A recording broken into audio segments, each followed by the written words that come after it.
大家好，我係嚟自 D 班嘅周永彤啦。咁我亦都係綜合長亮獎嘅得獎主啦。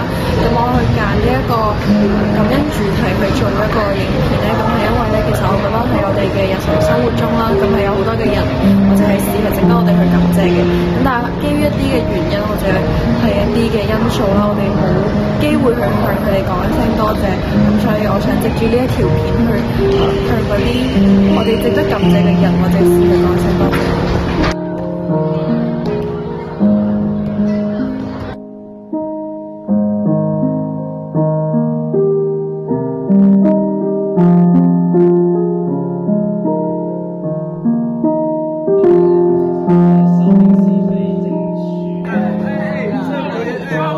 水高手，我就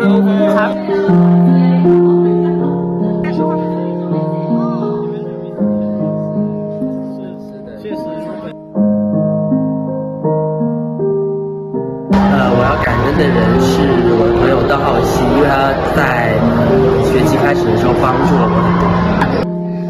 我就會感恩平時教我嘅一啲老師啦，同埋我依家身邊嘅同學，因為咧就好似我老師咁啦，佢每一次落堂我問佢有咩唔識嘅問題啦，佢都會去耐心咁樣教導我嘅。我想感謝人可能係我家姐，即係因為我家姐係我唔開心嗰陣咧，佢成日都陪我開解我啊，之後陪我傾偈，之後俾我啲諗法。我最感恩的人呢，就是我們學校的李建仁老師，非常感謝他的耐心和包容。就是當我有一些東西，最近有一些思想啊，去研究的一些東西，他會專門就是播一個下午，然後約好場地來聽我去做這個匯報，我非常非常感謝他。咁我最常感恩人啦，就係即係我同事啦。